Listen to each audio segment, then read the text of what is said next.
Okay, so recently news broke that the company 23andMe is going bankrupt and all of their data is now up for sale. What is 23andMe exactly? 23andMe is a consumer genetics and biotechnology company that offers at-home DNA testing kits.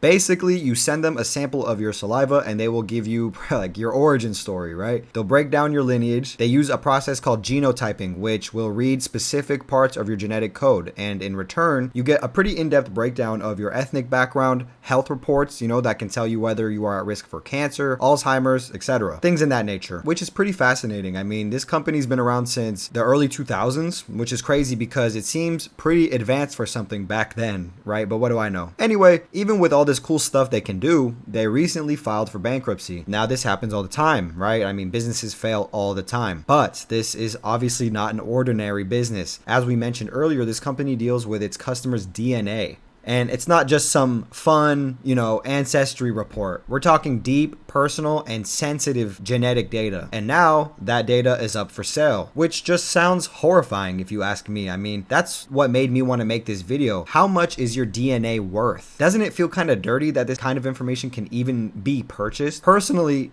I am way too paranoid to ever take part in this kind of service, even though I would love to know this information about myself. Honestly, it kind of seems like something that we should just have anyway, but no way I was ever going to send my DNA to a private company or any corporation for that matter. But looking over the services I mentioned earlier, you can definitely see the appeal. Well, that appeal has now turned to dread. For some people, there are probably people that couldn't care less, and possibly for a good reason. I mean, sure, your DNA could be purchased by some sort of pharmaceutical company that wants to advertise drugs to you, which in all likelihood will be the majority of it, in my opinion. But we cannot disregard the possibilities of something way more sinister, which we'll get back to later. For now, let's just see what people on X said. Off the bat, I wanted to share this one because it could be helpful for anyone that watches this and has used 23andMe. It's a post explaining how to, quote, permanently delete your data from 23andMe. Now, is this true? Not the post itself. Can you actually just wipe your data clean from them? Well, it reminds me of Snapchat as an example. In 2014, the FTC charged Snapchat for misleading users with the promise of privacy,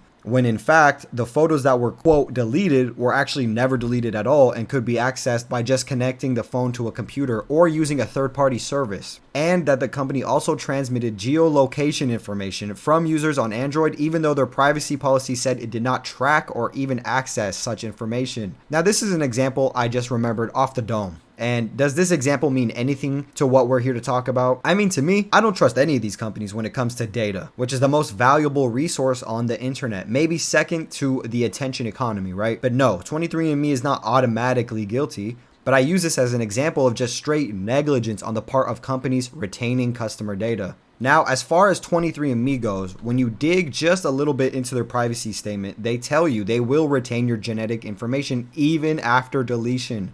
I tried to find what that could possibly mean and couldn't find anything good enough to put here. They do mention date of birth and sex, but that's aside from the genetic information. So that alone should probably scare you. Moving on, a post from Unusual Whales reports that 23andMe won permission from a judge to try to sell info about customers' medical and ancestry-related data, per Bloomberg. A person, Darren, responds, "This is so amusing. What are you all so worried about? Give me concrete examples of how this will impact you at all." Which is a fair question. A person responds to Darren saying, "It has no impact. Even people who didn't take 23andMe, their DNA is still identifiable if any distant relative gave their data." That's how they found that California serial killer from the 80s. And this makes sense. If I have a brother or sister that submits a DNA sample, and according to the post, even like a cousin, then I guess they really have all they need on my whole family. Does that make it okay? No. I mean, to me, that doesn't even need much explanation. But this person is just being realistic, which I can appreciate. Another person responds to Darren, calling her a useful idiot, willfully ignorant, and expects others to share her in complacency. Now, although I am not as lenient on the situation as Darren, she does ask a fair question and responds to this person simply asking for examples, which he cannot provide. And there's a pretty heated and funny back and forth that I'm going to put on the screen, but I'm not going to waste time going through it. Moving on, Captive Dreamer responds to the Unusual Whales headline saying, "The lag between a conspiracy theory and reality is getting smaller every day." A person responds to Captive Dreamer saying, "Hate to ruin your little MAGA storytelling, but reading and understanding how a company's privacy policy works is the literal opposite of conspiracy." Now, disregarding his personal attack on the Captive Dreamer's political views, he makes a point about how they do tell you in their privacy statement that they will retain your data. I just showed you that in this video. But referring back to the headline, if they just recently, on March 26th, won permission from a judge to sell this information, what does that mean? I couldn't tell you for sure, but that obviously must mean that they previously were not allowed to, and that could have been a reason some people use this service. Now, I don't expect many people to even dig that deep. Most people probably didn't even fully grasp what they were doing, and obviously probably did not predict that the company would go bankrupt. And here again, in their privacy statement, they do say in the event that they are involved in bankruptcy, your personal information may be accessed, sold, or transferred as a part of the transaction. Now, earlier we saw that the privacy statement specifically used the term genetic information. Now here we see the term personal information. What is the distinction between the two?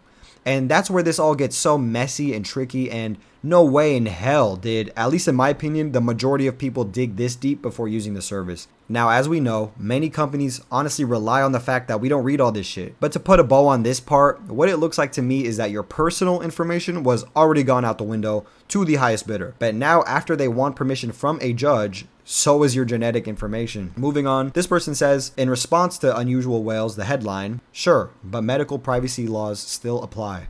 El Bohemio replies, they aren't a healthcare provider, a loophole large enough to drive a truck through. What they're referring to is HIPAA laws, which protects the people from your healthcare providers just passing around your health information. Your medical records are private. They have to tell you that how they're going to use your info, and they can only share that info with your permission or when it's absolutely necessary, like an emergency or legal reasons. The problem here is 23andMe is not considered a healthcare provider, like El Bohemio says, and I fact-checked this, and he is 100% correct, which is just so dirty. Or maybe it's not. You know, you can decide that for yourself. So me, I love a good conspiracy theory, but no, I don't think this will be used for cloning, like I saw a lot of other people mention. Could it be used for something like bioweapons? I mean, why not? Our whole world runs on war and the profits of war and racing to have the most dominant military. To be honest, most things, at least when it comes to data, somehow in some way always seem to circle back to the military and government agencies. Even though I would love to get more in depth on that, we are on YouTube and I literally just started my channel, bro. It's not worth it yet. I also think it could be simple stuff like insurance agencies wanting this data. Again, maybe pharmaceutical companies wanting this data. And honestly, you'd be surprised who else wants this data. Somehow this information will be used to advertise to you. And maybe it's all as simple as that, right? But I just thought this was a very interesting situation and I wanted to talk about it. And I will be back when there's something else to talk about, man. Peace.